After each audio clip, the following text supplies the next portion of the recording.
suaranya? Ya, Pak, kedengaran Pak. Ketemu lagi Oke, Pak. ketemu lagi ya. Moga-moga nggak bosan Iya. satu semester ke depan ya. Enggak lah, Bapak itu sih. Oke, ya. Sehat Pak. Alhamdulillah sehat ini.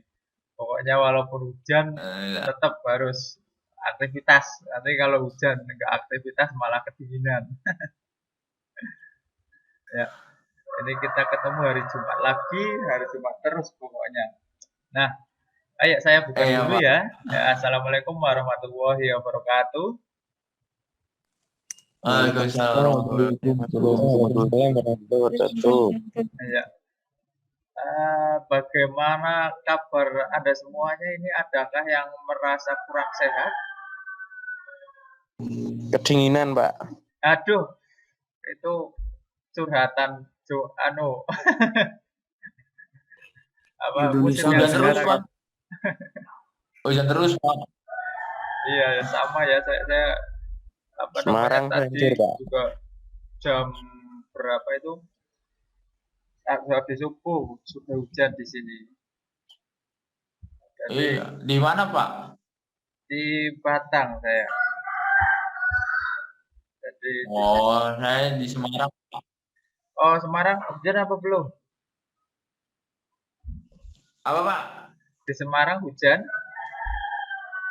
Banjir, Pak. Semalam juga Oh iya, banjir Pak. kemarin ada mata kuliah tambahan ya, mata kuliah renangnya itu diperpanjang. Banjir sih. Iya Pak, sedengkul. Sedengkul Pak. Nah, itu kemarin pas hari Selasa kan saya dari kampus 4 itu ya, mau pulang. Sebelum asar saya pulang dulu lah, teman-teman katanya tunggu sebentar lagi.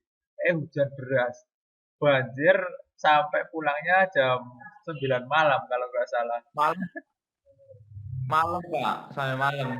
Iya sampai malam itu. Wah, guys, banjirnya mantap. Pak Pandu ada Pak Pandu juga ya Pak?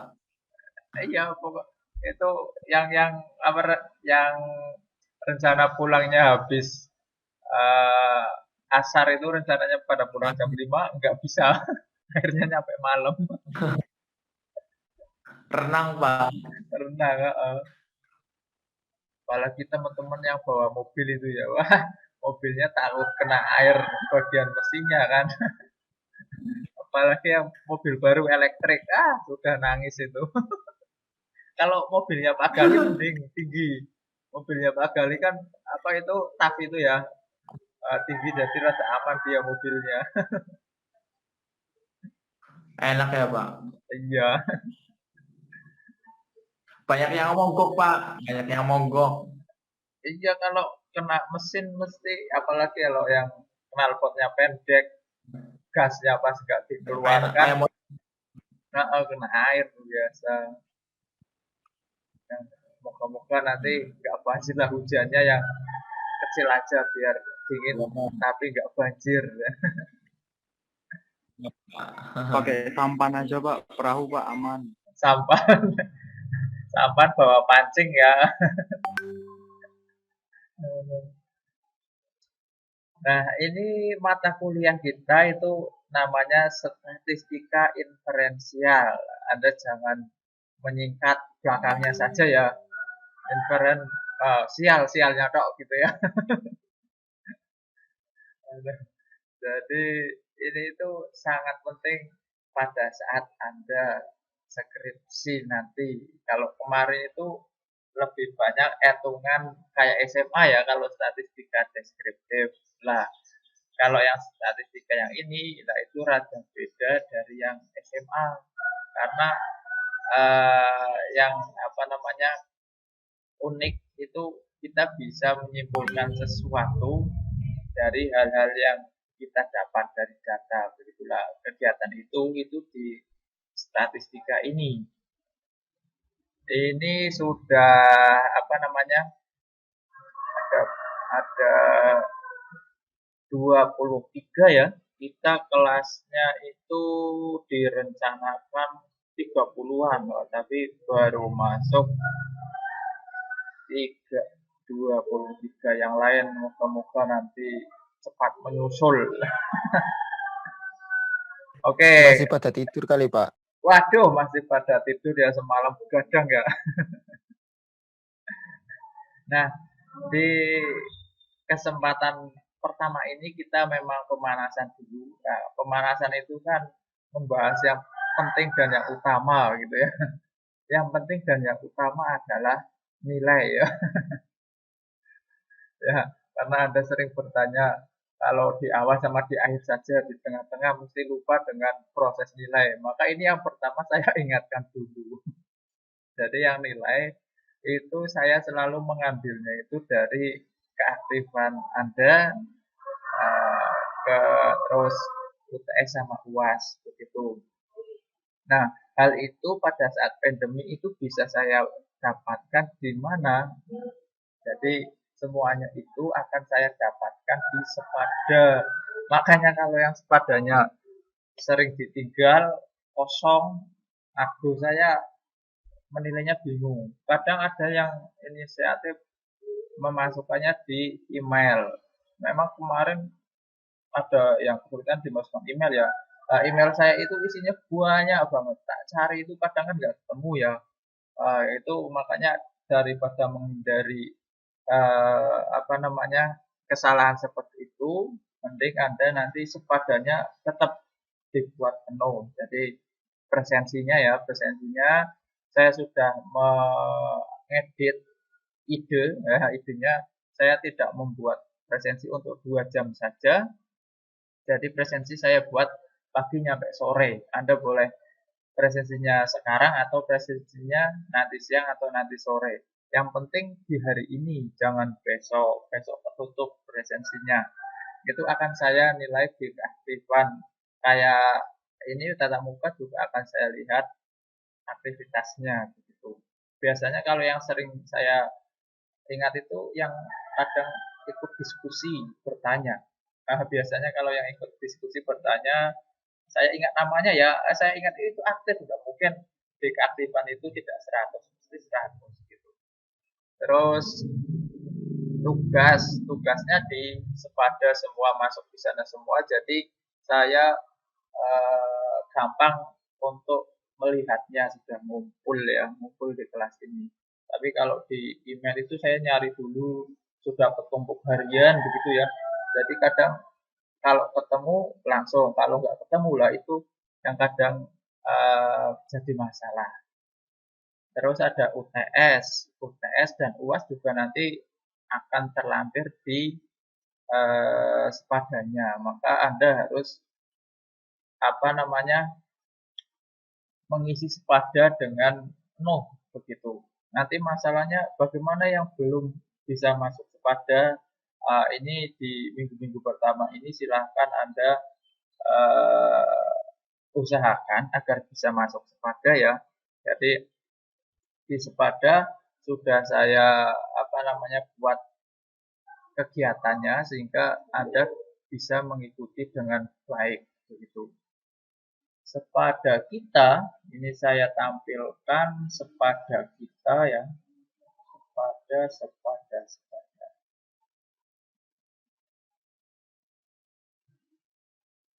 Nah, Sepada kita ini ya. Ini Sepada statistika yang 2C. Sudah saya rencanakan ada 14 pertemuan dan 2 UTS dan UAS. Jadi ada 16 totalnya. Karena pertemuan yang diwajibkan dalam kegiatan akademik kita itu 16. Nah, ini saya buat 16. Kalau dalam standar Sepada itu ada 14, saya harus nambahin 2. Terus di tiap materi ini ya, pertemuan 1, pertemuan 2 nanti akan saya isi. Ini kan masih kelihatan ada yang belum diisi. Saya isi bagian yang pertama dulu karena tiap tahun mesti harus saya isi ulang begitu. Nah, Anda presensinya ada di mana? Tetap di atas. Tiap hari Jumat, nah Anda klik ini presensi kehadiran, nanti tinggal klik yang persen, jangan yang absen ya. Dulu Anda akhirnya yang absen ya, jadi kelihatan gak hadir gitu. Terus untuk kegiatan pembelajarannya nanti saya susun dari pertemuan 1 sampai pertemuan 14. Nah, dalam satu pertemuan minimal ada 4 poin, yaitu tatap muka. Nanti kita sepakati kalau misal di tanggal berapa yang kira-kira Anda nggak punya uang gitu ya, pulsanya limit, nggak tatap muka nggak apa-apa ya, tanggal 2 gitu ya. Kalau misalkan di tanggal 2 itu Anda berat begitu. Terus tugas lah, ini kalau tugas itu ada yang ada isinya, ada yang enggak. Karena kadang saya memberi tugas, kadang saya di pertemuan itu tidak memberi tugas agar tidak begitu berat ya. Kalau tiap pertemuan ada tugas terus kan Anda akan berat. Terus ada materinya kayak kemarin.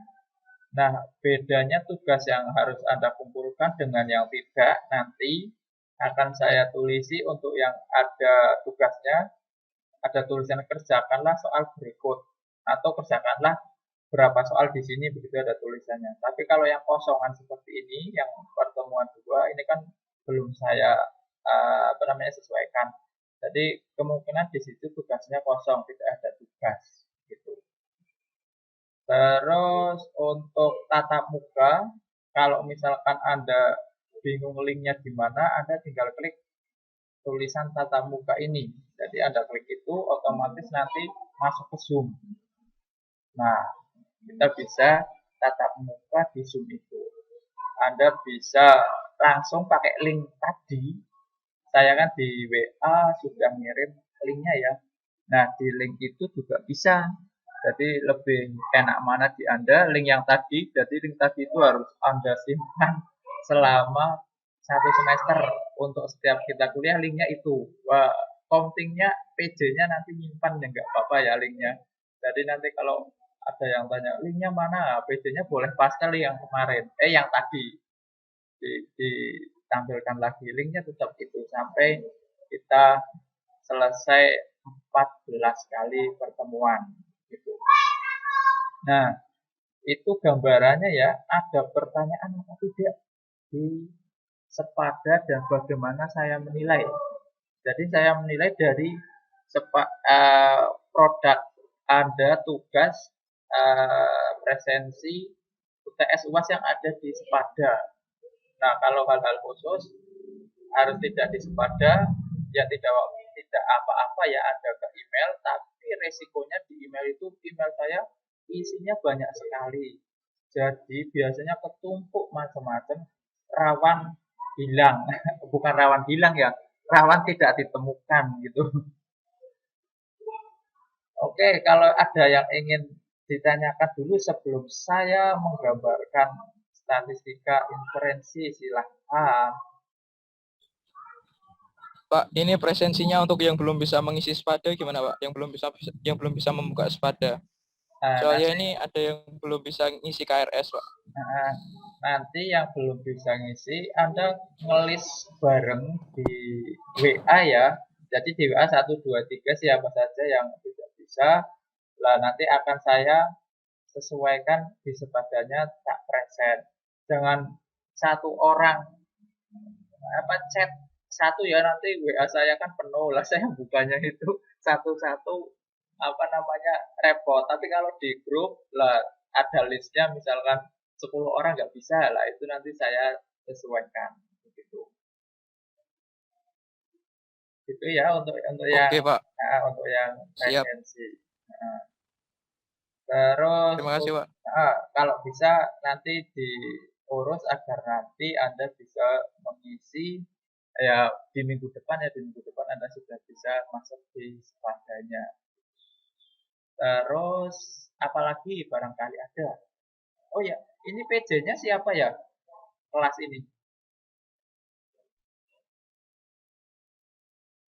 Mas Novel, PJ-nya siapa yang kelas 2C yang ini?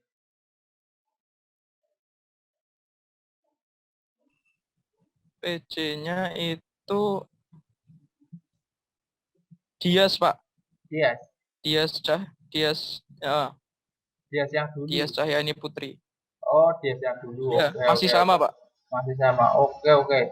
Jadi nanti apa namanya kalau ada apa hal-hal yang ingin ditanyakan, kalau malu di grup, sampaikan ke PJ-nya, nanti PJ-nya tanya ke saya nggak apa-apa. Tapi kalau Anda ingin diskusi, sebenarnya itu saya lebih enak Anda WA ke grup ya.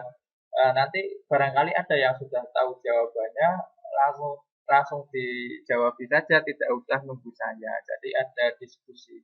Karena kalau chat satu orang biasanya itu ada 5 orang. Pertanyaannya sama ya.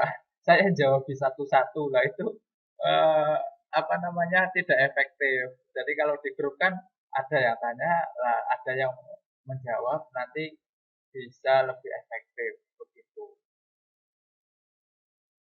Terus untuk materinya, gambaran materi kita itu seperti ini ya, jadi statistika inferensial.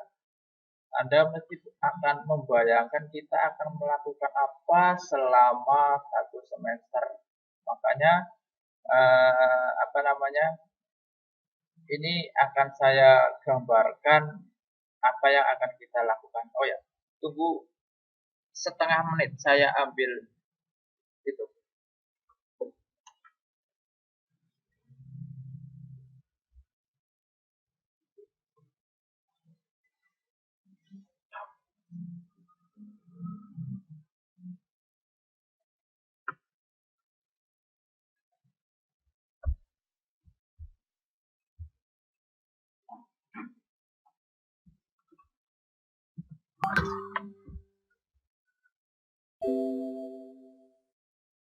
Cesan.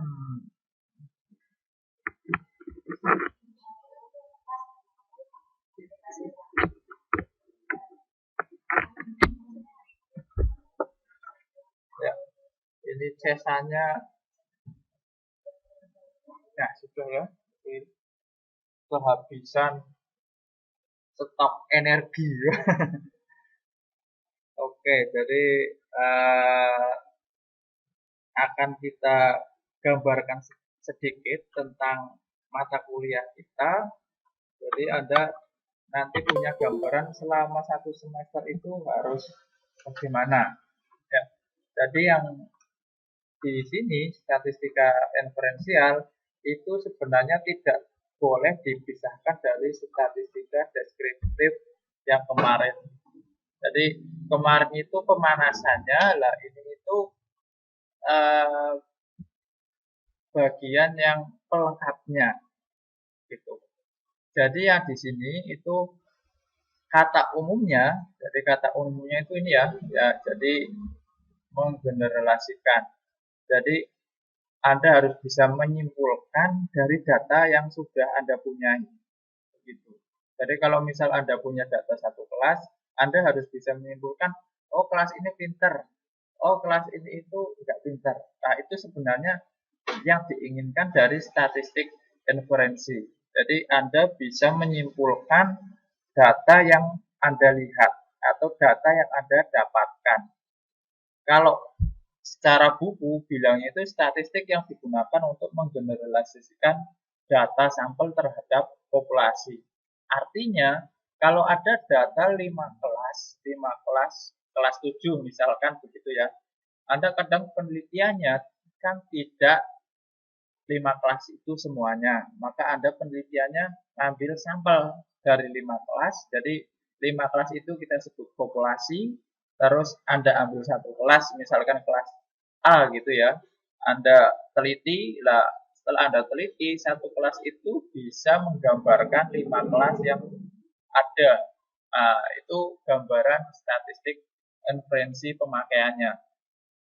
Itu kalau di kelas, kalau di pasar, berarti kalau Anda beli barang satu item, nanti Anda bisa mengetahui ini kemungkinan harga di pasaran berapa, sehingga Anda kalau ingin berbisnis tahu barang itu cocoknya di rank berapa agar laku. Nah, itu gambaran di ekonomi seperti itu. Nah, ada poin yang membedakan dalam kita bekerja ya. Jadi yang membedakan antara nanti orang yang sudah belajar statistik beneran dengan orang yang ada di pasar tidak belajar statistik, yaitu bagian bawahnya ini ya. Jadi bagian bawahnya itu ada tulisan untuk memberi peluang sejauh mana kebenaran data sampel terhadap populasi. Maka peneliti menentukan nilai alfa. Nah, inilah nilai alfa itu yang membuat kita berbeda dengan orang-orang yang di lapangan langsung tanpa teori. Jadi kalau dengan teori itu sudah memprediksikan kemungkinan umum, jadi kemungkinan umum yang lazim ada, dan nilai ini itu yang tahu biasanya yang pernah sekolah biasanya. Gitu. Jadi kalau yang enggak pernah belajar statistik biasanya nilai alfa tidak diperhitungkan sehingga kadang tidak tepat di rumpun tertentu. Begitu. Selama 1 semester sebenarnya kita itu hanya belajar ini toh. 1. Jadi kalau input data ini ya, ini lebih banyak di statistik deskriptif. Jadi olahan-olahannya banyak di statistik deskriptif ini. Jadi kemarin ya, atau kemarin. Nah, kalau yang ini distribusi normal, terus uji parametrik, terus kemarin ini juga ada yang deskriptif ya di sini ya. Ada di sini. Terus uji non parametrik. Lah, berarti untuk 1, 2, 3 ini yang akan kita pelajari. 1, 2, 3. Nah, itu kegiatan kita selama 1 semester. Jadi distribusinya parametrik apa non parametrik. Terus dari sini ada uji statistik sebenarnya ya. Statistik kita. Nah, uji parametrik, uji non parametrik itu pembagian berdasarkan distribusinya normal atau tidak begitu. Jadi kalau Anda ketemu data distribusinya normal, maka ujinya parametrik. Tetapi kalau Anda ketemu data distribusinya tidak normal, berarti dia pakai non parametrik. Lah, normal dengan tidak normal itu anggap saja ada sebuah garis ya. Kalau data itu Anda dapatkan dan Anda visualkan atau Anda tampilkan kayak semacam jadi sebuah garis lurus atau mendekati garis lurus atau menggerombol di sebuah garis lurus, berarti dia datanya normal. Tapi kalau datanya itu mengacak tidak jelas, maka datanya itu tidak normal. Kebanyakan data yang kita punyai biasanya normal, kebanyakan ya. Nah, ini ada 2 ya, statistika parametrik dan non parametrik. Jadi Anda belajar 2 hal ini secara detailnya nanti di setiap pertemuan. Jadi statistika parametrik, terus statistik non parametrik seperti apa lah, keduanya ini harus kita awali dengan distribusi data yang normal atau tidak normal. Jadi kata kuncinya itu parametrik sebaran datanya normal begitu ya. Kalau non parametrik itu bebas sebaran atau tidak normal begitu. Nah, ini secara umum pada saat kita bekerja, jadi Anda nanti pas penelitian, bukan di mata kuliah ini saja ya. Jadi kalau penelitian itu sebenarnya langkah statistiknya itu seperti apa begitu ya. Jadi langkah yang pertama itu Anda harus mengetahui ya, satu, apakah distribusi data diketahui begitu. Jadi jika distribusi data tidak diketahui, maka statistik yang sesuai adalah non parametrik. Kadang kita meneliti itu distribusinya tidak dianalisis dulu, sehingga kita langsung gunakan rumus non parametrik. Tapi kalau misal data di sekolahan, data hasil belajar itu dianalisis awal ada, maka bisa pakai parametrik kalau distribusi datanya normal. Terus apakah yang kedua ya, apakah data berdistribusi normal? Nah, jika normal maka pakai parametrik, kalau tidak normal maka pakai yang non parametrik. Jadi ini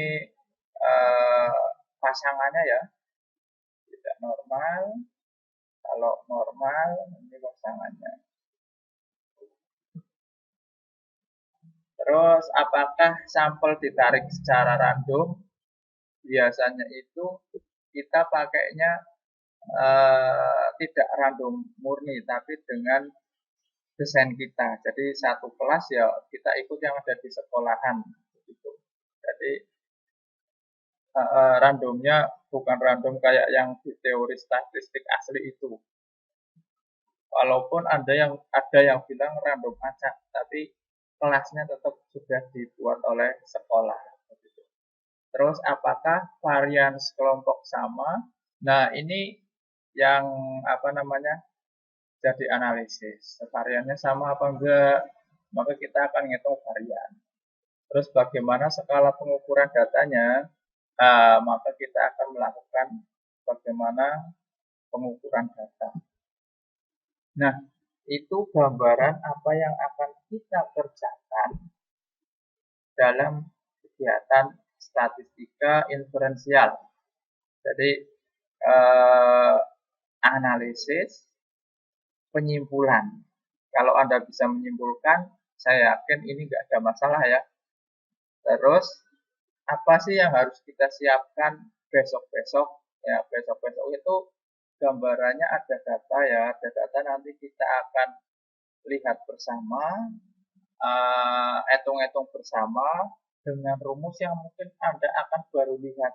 Karena kalau yang di SMA rumusnya kayak semester 1 kemarin. Lah kalau yang ini ada yang lain. Nah, agar mempermudah kita, kemungkinan ya ini saya akan merencanakan setelah UTS nanti kita menggunakan software SPSS. Jadi di laptop Anda boleh install SPSS.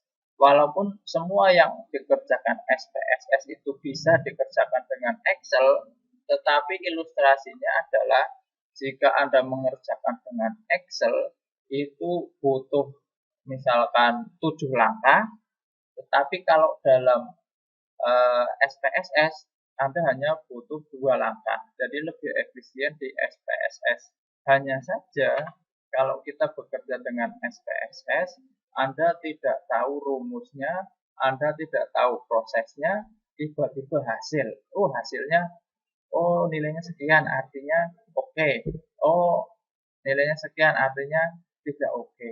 Jadi ada plus minusnya, pakai yang cepat atau pakai yang panjang. Itu berefek pada proses. Prosesnya Anda akan tahu apa tidak. Dalam skripsi mahasiswa, kalau orang matematika biasanya itu diminta Excel dengan SPSS agar tahu teorinya dan tahu prakteknya. Tapi kalau dalam penelitian orang yang tidak matematika, biasanya yang penting ada hasil yang bisa digambarkan, sehingga langsung SPSS tidak apa-apa. Nah, karena Anda itu dari PJKR, saya tidak mungkin memaksa Anda untuk tahu Excel-nya ya, untuk nanti. Tapi kalau yang sekarang sekedar tahu nggak apa-apa, agar kalau ada orang tanya, Anda punya ilustrasi jawaban begitu. Tetapi wajibnya Anda harus bisa menjawab itu data artinya apa. Gitu. Agar agar nanti terbukti, oh dulu kita pernah kuliah statistika inferensial. Nah ini ya, ini sebenarnya sudah ada uji-ujinya non parametrik kayak apa lah. Ini itu akan dianalisis banyak. Nah terkait tadi saya bilang ada sebuah alfa ya, alfa yang jarang orang apa namanya jarang orang perhitungkan di dunia non non yang pernah belajar biasanya itu adalah angka-angka ini. Jadi kalau misalkan kita di dunia pendidikan itu alfanya 0,05. Jadi ini pendidikan ya. Kalau yang 0,01 biasanya itu dokter. Jadi kalau misalkan ada 100 data, terus 5 data itu gagal, tidak apa-apa begitu. Kalau kita jadi kalau ada mahasiswa 100, terus ada 5 gagal, itu masih normal di dalam dunia pendidikan. Tetapi kalau di dalam dunia kedokteran ada pasien 100, ada yang meninggal 1. Itu sudah nggak jelas, nggak boleh. Makanya ini itu ada kata maksimal, ada kata minimal. Jadi ini juga di matematika kan ada bahasa kurang dari lebih dari terus kurang dari lebih dari apa namanya sama dengan begitu ya. Kalau yang ini biasanya itu harus kurang dari di kedokteran. Nah, bahasa ini ya, kurang dari lebih dari itu biasanya ada dalam hipotesis statistik. Dari hipotesis statistiknya itu yang akan menggambarkan apa sih yang Anda inginkan. Nah, di sini kalau di pendidikan kita akan main alfanya nanti 0,05. Kalau dokter jangan sampai 0,01 atau artinya kalau orang menyembuhkan seorang dokter menyembuhkan 100 pasien itu kalau bisa jangan sampai meninggal satupun ya gitu. Terus uji hipotesisnya ini ada nanti saja ya, berbagai metode parametrik tes-tesnya begitu, ada uji banding rata-rata, compare min ya, compare kan perbandingan min rata-rata, jadi uji banding rata-rata. Kadang ada yang salah nulis ya, uji banding kelas. Kelasnya kan tidak bisa dibandingkan, tapi uji banding hasil belajar rata-rata begitu. Jadi yang dibandingkan nilai rata-rata hasil belajarnya. Terus uji model linear ya, terus uji korelasi, uji regresi. Ya. Ada ini poin penting yang harus Anda kuasai ya. Kalau bisa ini berarti Anda statistika inferensinya itu sudah oke. Statistika inferensi, saya ngomong inferensi itu kayak ada yang ganduli ya. Terus model linearnya, ANOVA-nya, ini 2 yang harus Anda tahu kalau setelah ikut kuliah ini. Terus yang ketiga ada korelasinya bagaimana, ada regresi bagaimana.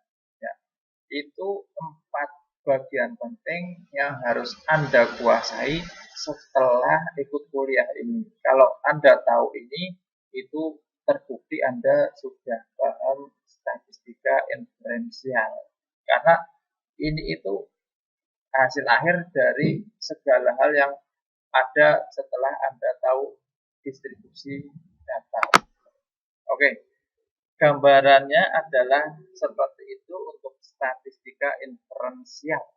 Anda punya pertanyaan apa tidak? Ini baru gambaran ya, saya belum memberikan materi ya. Monggo dari teman-teman barangkali ada yang ingin bertanya terkait gambaran mata kuliah kita atau pelaksanaan mata kuliah kita, bisa untuk bertanya.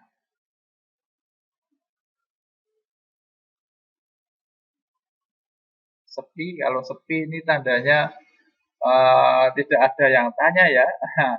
Oke, kalau tidak ada yang tanya, saya akan memberitahukan informasi bahwa kegiatan tadi yang saya sampaikan nanti akan saya taruh link videonya di bawah ini, tatap muka di bawahnya ya. Jadi mana ini? Ya, di bawah ini pertemuan 1 tatap muka, lah nanti bawahnya ada hasil tatap muka. Hasil tatap muka itu hasil tadi kita membicarakan apa. Kalau ada percakapan ya nanti di situ ada apa namanya? Anda bisa lihat video Anda tanya atau apa di situ. Jadi